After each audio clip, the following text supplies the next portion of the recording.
Pump it hard to make it work. Yeah, and then to get the fire up. When you come over, you just ease it down in there. Just a little gentle smoke. But these ones right here, they really eat. And you get your son to work with you because it's so much easier to work with two people. You know, hand him the smoker, or you hold the smoker and let him pull things apart. What I did with this one is I took an old chicken feeder I saw online. Somebody made that's cool. Just put rocks in there, and they wipe this thing out in a heartbeat. Now you get a bigger jar. Well, that's the problem I ran into is the height requirement.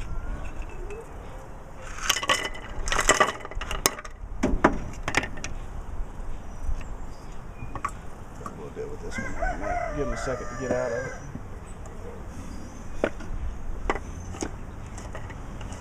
Now this one is has always been a real laid-back hive.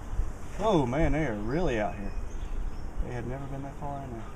Well, they're starting to draw that frame out. These are building pretty good straight down the middle. Actually, let me just turn it back over so I have an easier time putting it back. Oh, beautiful. I take some of my frames in my regular conventional hives. I just put popsicle sticks down, and they build a stalactite on each popsicle stick like that. Yeah. Across, and I get about 6 of those. And when it comes time to harvest, I just break the popsicle stick off, stick it in the jar, fill it up with honey, and sell it as comb honey, chunk honey. Right. And it's beautiful. The only trouble with that is people don't want to pay the extra money for it. Yeah. And it takes a lot more. You're giving up your wax when you do that. Right. My mother-in-law, when she was little, they used to have bees, and they would just take the comb and break it off and eat it. And she's so excited about it. Well, I got a piece of pottery on my kitchen table with a cover, and I just throw it in there, comb and all, and that's what I use to nest it. All right. She looks nice. This one should have a queen with a red dot on it, and it's a bright red dot. Well, we know that queen we saw didn't have a dot on it, so right. It wasn't the one they gave you. Right. As far as...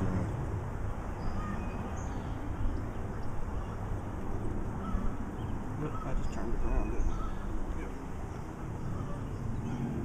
I? It's good the way you got them numbered, so you keep track. But that was a suggestion that I saw online, and then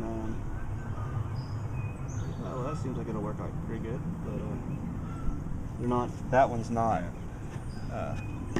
Man, they have really filled this thing. Look at that. Let's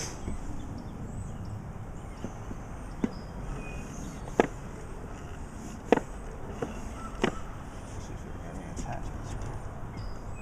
No. This one doesn't look like it has any attachments. They said they did a good job. Let's see.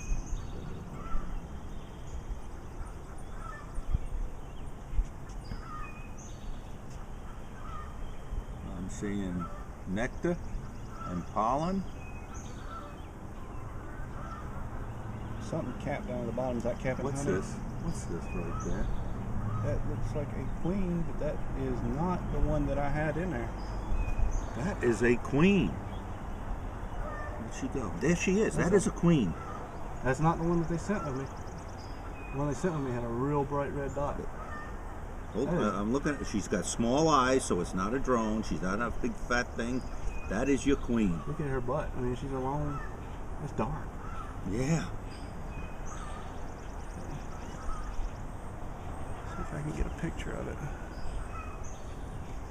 That is your queen. So maybe they killed this queen too.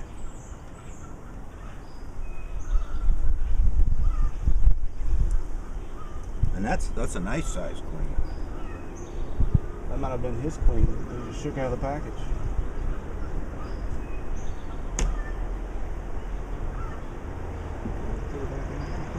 Yeah, that's fine. What's that? Was she on? I think she's on this side. Oh, she won't stay there for long. There she is. That is your queen with a dark butt. I wonder what that is, because the Italians really like it. Usually, that doesn't look like an Italian. Well, they said there was a quarter dozen, something like that. Yeah. They had also.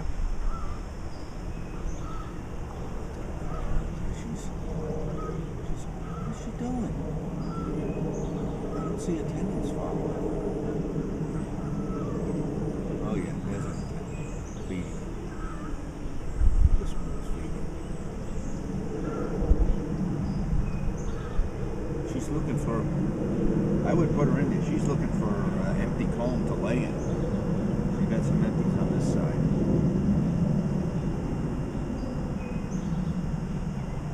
Pull one more out and we'll close this thing up. You got some nice hives here. You're in good business. You didn't scrape on the side. They didn't attach on this one. These are keeping everything nice and free. They're attaching to each other, but we haven't seen any brood or anything. I haven't seen brood. We'll go a little deeper until we find them.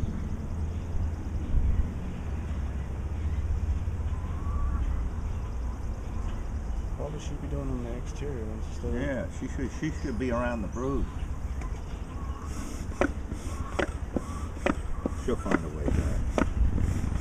I guess this is honey that are capping in the bottom. Yeah. I don't see anything capped. Down at the very bottom. There's nectar, nectar, nectar, nectar, nectar.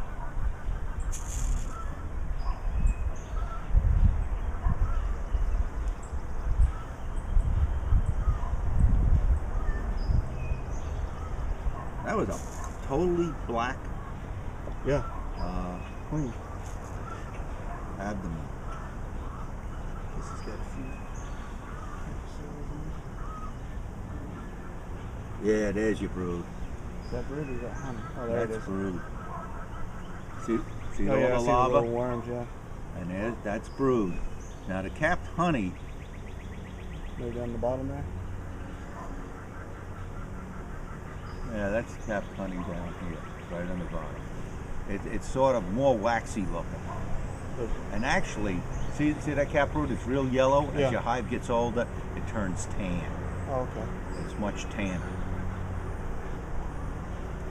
Because the brood cells get older, they pick up the propolis and the impurities, and they get darker. Where the honey cells is fresh wax every time. Okay, girls, you're doing good. And the next one's good.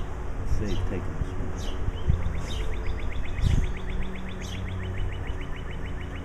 That's got a lot more brood than this. Oh, we can go a little deeper. Look. Just we know the queen's on the other side.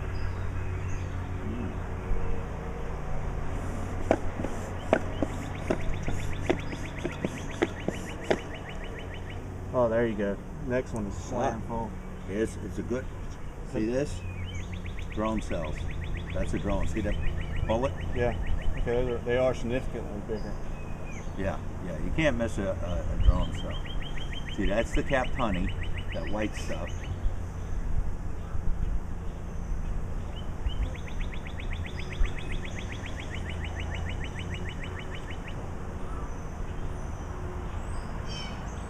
But I don't see it. The next one is got a lot of brood on it.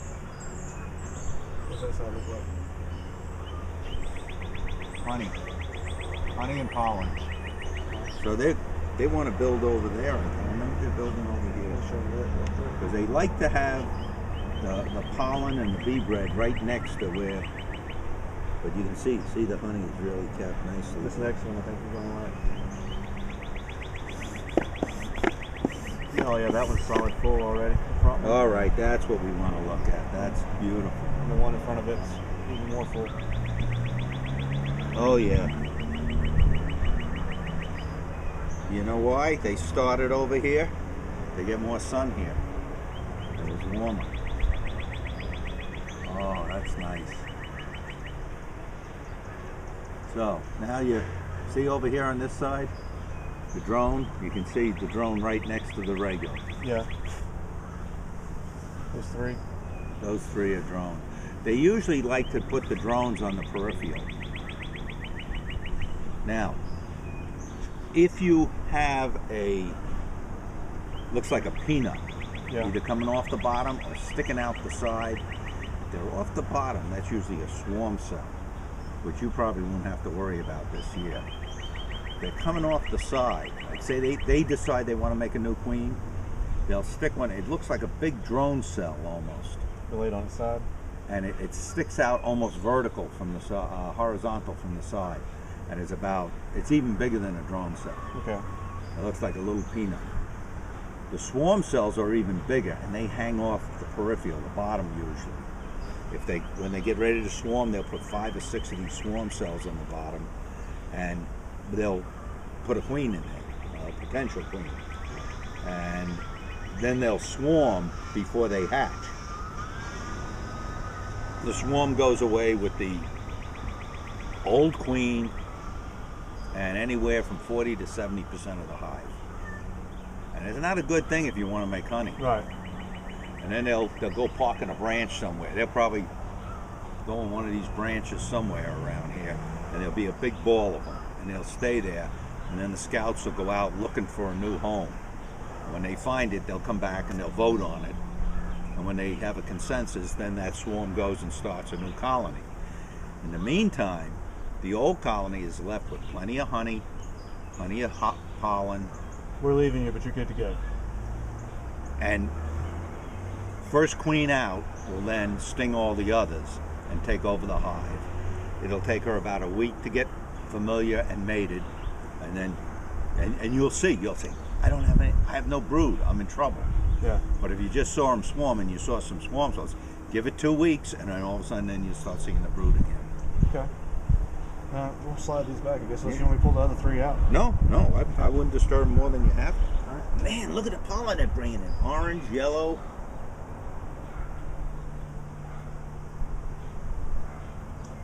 Girls are doing a good job. Yeah. Let me ask you this. Looking at the front of that hive, I'm looking at what I've got in this hive now. Would you open up more entrances here? They're not crowded at this entrance. I'd give it another few weeks. You got a good population. You could open another one. It wouldn't hurt. They have enough to go out. Those are nice small holes. Yeah, you could give them another entrance. I have seen them at one point when they were flying, knock the other ones out of the way, like flip them backwards. They were coming in. And the advantage of restricted entrances, it's easier for them to guard. Right. And I see no invaders. I didn't see any hive beetles. I didn't see any yellow jackets. You have no moths. Moths are the big problem. And when moths get in, the only way you really keep moths out of your hive, right now this is a healthy hive. A moth will not survive in this hive.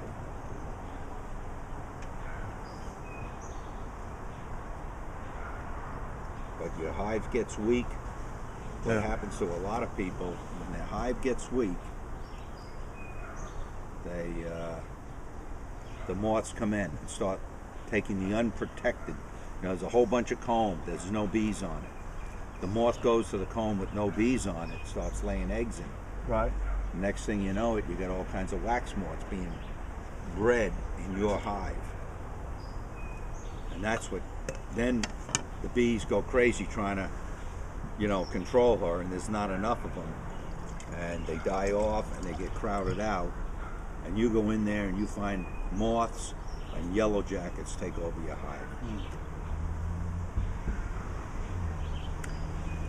What are you using, about a pint every 5 days? This about every 3 days. Every 3 days. That one over there, they're barely touching it. I mean, that's in 3 days, and you see how much they've taken out of it. That's going to pick up. Yeah.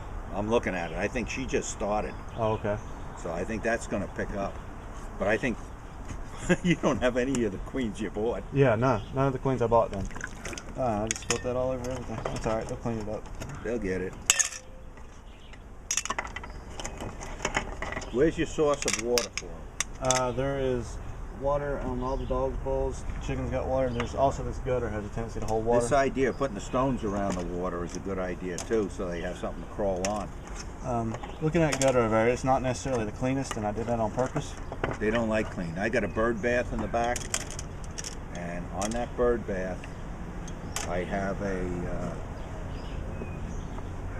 rocks in the center, Uh-huh. and one of these irrigation drips. That's 1 gallon a gallon a minute drip on it, and then it overflows. And I clean it out occasionally, but when it gets all full of algae and scum, they're all over and they love it. Ah. They crawl on the algae. Makes it easier. Well, that's what this one over here, the way it looks. Let's get it right here. There's leaves and stuff laying down in there, and that figured that probably wasn't. Oh, that's a great source of water for them. I figured that's what we did. Oh yeah, you got a natural source of water right here in the gutters. And they'll take care of all this real quick. I'll just leave this up here and I'll clean it all up.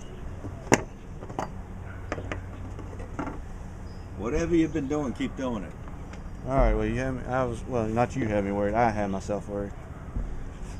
You know, I don't care how many people look at it.